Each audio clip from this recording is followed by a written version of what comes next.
Yeah, whoa. Look, they can never keep me down, I'm going. And if I ever fail, just know I'll go again. I never quit, cause I know that every loss may lead to another win. I'm going up. I bet when I land, they gon' tell me it's luck again. See that I'm winning, it's harder to watch. I'm setting the stage, you should give me my props. You ain't got no soul, you lacking the spirit. You talk out your neck, I'ma show you I'm with it. I would really hate for you to sit and watch me win again and win again and win again. I know it's probably getting on me. Hey guys, welcome back to Taking a Leap with Tajay Ashmeade. I am Tajay Ashmeade, and here at Taking a Leap, we help elevate all athletes to be their most successful self within their sport, on their field. I want you to win, we want you to win, TTL wants you to win, and that is what we're here to do. Elevate you, the athlete. Before I go on, remember to comment, remember to hit the subscribe button, and remember to hit the like button, and remember to hit the notification button, because I want us to build a family that is full of motivation, full of encouraging, full of successful athletes. I want to give the knowledge that I have been fortunate to gain, not only through playing professional sports, but also through going to school to learn and master the business of professional sports, as well as organizational sports. I want to pass all of that on to you. And introduce yourself down below. I want to speak to you. I want to know you. Leave a comment, and remember to subscribe, because we are building the TTL family. And then also remember to share this, because I'm pretty sure there is one or two people you may know that will benefit from this as well. So today is a different type of setup. I'm going to tell you guys a little bit of a private story. Well, it's not that private because it's on Google. You can find it on Google. I'm gonna tell you guys a little bit of a story that it was actually a very significant moment in my life. And it's just so we can get to know each other, so you know, like, TJ ain't innocent. She ain't innocent. She from the Bronx. She from Brooklyn. Like, she's not innocent. So I want us to get a little bit closer, and I want to share a story time with a little bit of advice at the end, when I'm done with the story, to help you understand that any adversity that you go through, you are capable of overcoming. So let's get right into it. So it was a warm day in Athens, Texas around 2010. So as you may know, and if you don't know, I played junior college basketball. So I played at an NJAA, which was a D1 junior college, which got me to a D1 university, which was Seton University. So we'll get into that again in videos, in future videos. That's why you want to make sure you stick around and you stay, because I will be teaching how to go from a NJAA successfully to a D1 university. You don't have to go directly to the D1 university or the D2 university. That's what we want, but it's not always the option for everyone. So it was a warm day in Texas. I played at Trinity. At this point, I was a sophomore at Trinity Valley Community College in Athens, Texas. I was on a full ride.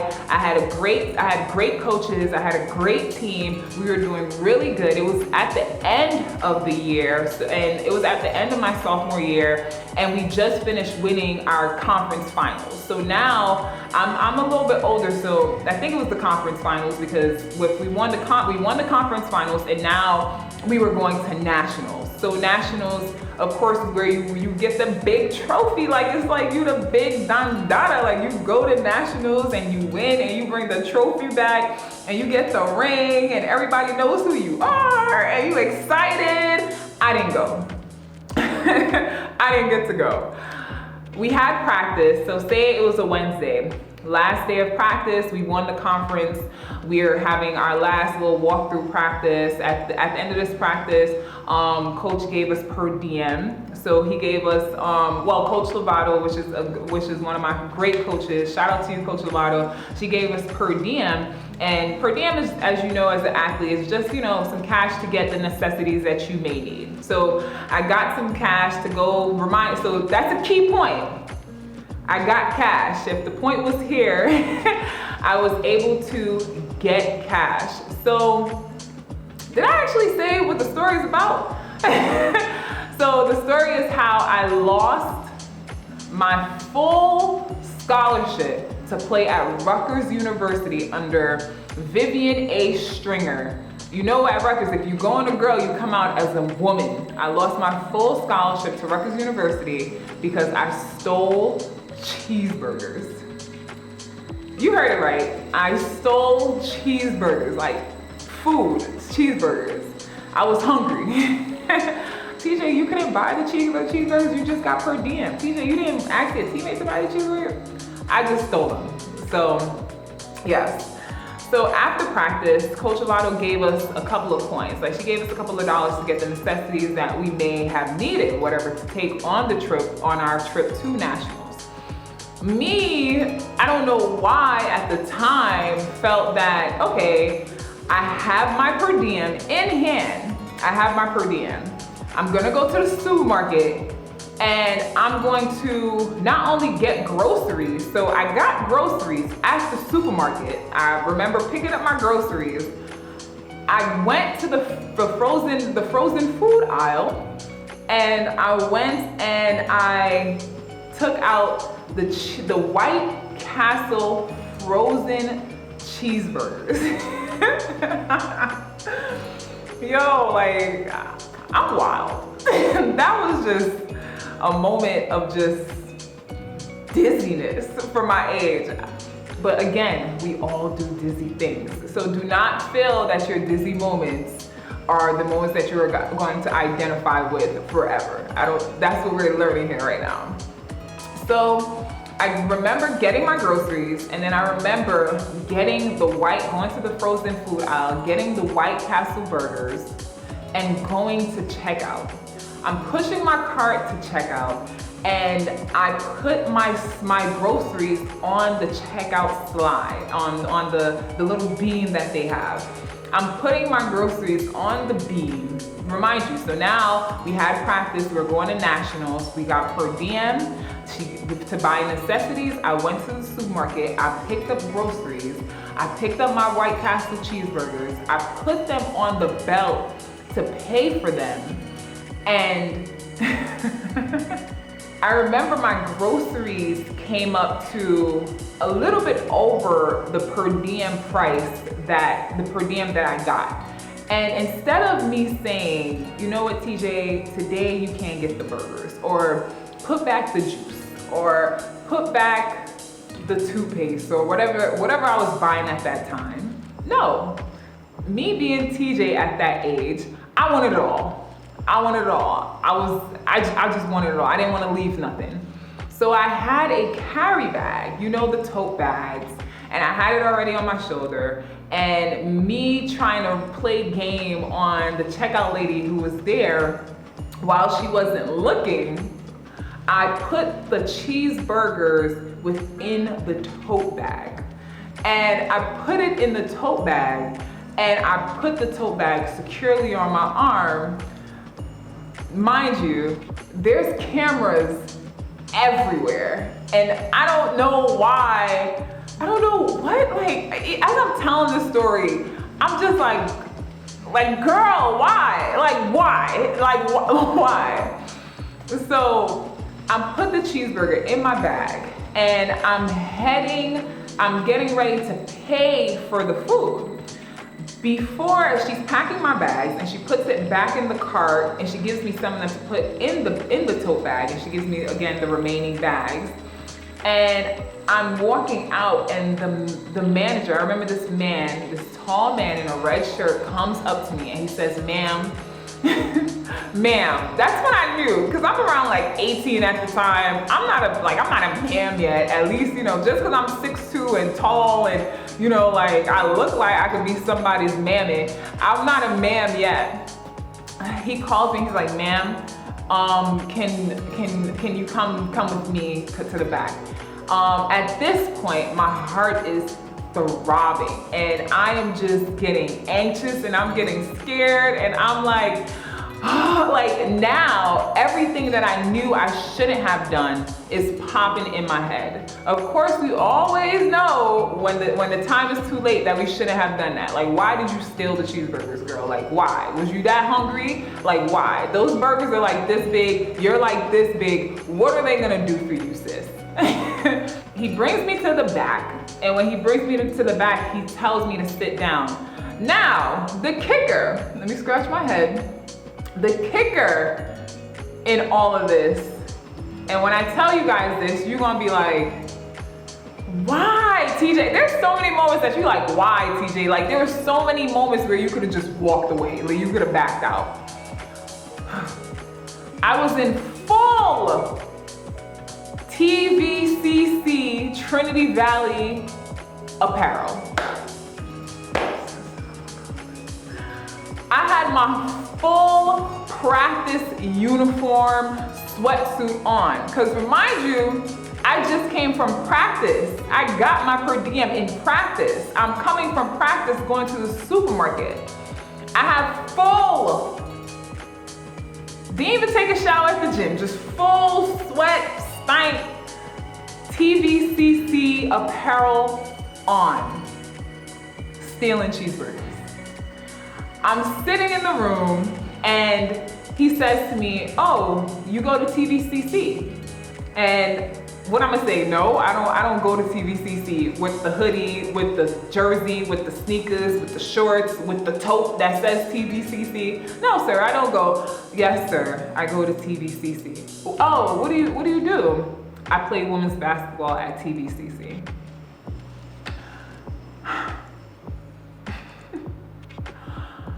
We have you on camera putting cheeseburgers within your tote. Are you aware of this? Are you aware that you did not pay for them? Yes, sir, I'm aware that I did not pay for the cheeseburgers. So why did you take the cheeseburgers? I have no good response to that, sir. So you know we have to call the university, call the college and tell and inform them that you stole cheeseburgers. At that time, I'm like, I didn't even leave the store yet. But, so how I did, now going to my head, I'm like, but I didn't leave the store yet. So how did I steal the cheeseburgers if I didn't leave the store yet? Trying to defend myself, which I knew was wrong, but I didn't say that at the time. But, I'm just trying to give myself some type of defense in this video so y'all don't come for me harsh yet. I said to him, at that point I knew that everything I worked hard for in the last 2 years, from getting good grades, I had A's and B's at Trinity Valley, from doing what I was supposed to do, was about to be lost, about to be taken from me. And for some cheeseburgers, for some $2 cheeseburgers, that I wasn't even like, they were frozen. It wasn't even like they was fresh out the pack, I started bawling. I started crying. I was begging this man to not call the university, to not inform them, to not inform my college that I stole cheeseburgers. I was embarrassed. I was gonna be embarrassed. I was embarrassed in front of him. I was ashamed. He said, we have to tell them. You knew what you did. You knew what you were doing. We have to tell them. My walk back from the grocery store to the dorms, I have never prayed so much in my life. At that point in my life, I have never prayed so much. I was asking God for the phone to be disconnected, for the wireless service to not to be found, for my coaches to not to be in the office. And when I got to the dorm, I remember me sitting on the bed panicking and shaking and in tears. And I got a call from Coach Lovato and my assistant coach, and she said to me, can you come over to the gym? And I said, am I in trouble? I knew I was in trouble. And she said, yes. I got over to the gym and she said, they caught you on camera stealing cheeseburgers.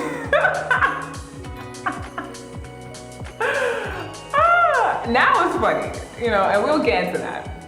They caught you on camera stealing cheeseburgers, and you're not gonna be able to go to nationals, so you're not gonna be able to compete in the national tournament, where all the D1 universities, because I was already committed to Rutgers, but all the D1 universities were gonna be, and you can't go to nationals to compete. not only can you not go to nationals, but you have lost your scholarship here. Here, we didn't get to the Rutgers yet, but you have lost your scholarship here at TVCC. So at that point, I was crying again. Like, I was so devastated about what had just happened and so terrified to even tell my mom. And, you know, at that, my little brother, he looked up to me, and how I was gonna explain to him that, you know, I lost my scholarship at Trinity Valley for stealing cheeseburgers. I walked back to my dorm, and it was the most rough night ever. I got through the night. I didn't speak to no one because I was so embarrassed and ashamed. And I was feeling like if I give it a day, I can go back to my coaches, I can apologize to people at the supermarket, and we can, like, hopefully I can be able to go to nationals. The next day, it had to be around like 10 o'clock in the morning. I got a call from Coach Mitchell. Shout out to Coach Mitchell. She was my recruiter at Rutgers University. Shout out to you. Phenomenal, phenomenal person. And she called me and she said, "Hey T, what's up?" Like, very calm conversation, because I think she was trying to calm me down and soothe me before she told me the bad news. And she said, I have to tell you something, and I know it's gonna affect you, and you know, I'm being straight up with you. We're no longer gonna be able to bring you into Rutgers University. We heard of the incident that happened yesterday, and we are no longer gonna be able to support the decision of bringing you as a new player on the Rutgers University women's basketball team. I was paralyzed. I was speechless. I was paralyzed. I was devastated. I was scared. I was hyperventilating. I was sweating. I was itching. I was paralyzed. And I remember crying and not having no one to cry to. I was just devastated. Fast forward, 2-3 days later, you know, my team goes to nationals. At this point, I'm still paralyzed. I'm trying to figure out how I'm gonna pay for the last couple of months of school at TVCC. I'm trying to figure out, remind you, it's at the end of the season, I'm a sophomore. I'm trying to figure out where I'm gonna go, who's gonna take me. I'm a sophomore, it's only like 1 more month of school, and we only have like the nationals, which I've been banned from. I can't go with the team. I just prayed, and I just sat there and I just prayed. And 2 days later, you know, I don't necessarily remember how the connection happened, but it was one of my Jamaican national teammates, and who, I think it was her, or I'm not really sure, but next thing you know, I was introduced to Seton Hall University, and Donovan called me, and in the midst of that, before I got to Ann Donovan calling me, I remember I said to myself, I said, God, if you allow me to have another opportunity within this sport that I love, I will never do nothing wrong. Like, I would never put myself in a situation like this again. He listened and he heard me, and he delivered me Ann Donovan. And Ann Donovan called me, and she said to me, explained to me what happened. She said, "Hey TJ, how are you? I'm Ann Donovan, da da da da," and explained to me what happened. And I told her the utmost truth. And she hung up, and she called me back, and she said, "If you want to come on a visit, we'll bring you on a visit." And lo and behold, I went to a visit to Seton Hall University, and long story short, I committed. I love her so much. I love Coach Donovan so much. I love her so much because she gave me an opportunity where I felt that all opportunity was taken from me. She allowed me to continue to chase and go after a dream that was mine, that belonged to me. She did not judge me for the actions of a young athlete. She understood that I was human and I had flaws. And through her being that understanding, I was able to go to Seton Hall, be the #2 rebounder in the Big East Conference, and get an opportunity to play professional basketball abroad. Through her being the person that understood that everybody makes mistakes and no one is perfect. I say all of that to you to bring you to this point. And I think this video is long, so I'm gonna make it a 2-part video. Do not ever allow adversity to stop you from excelling and reaching your goals.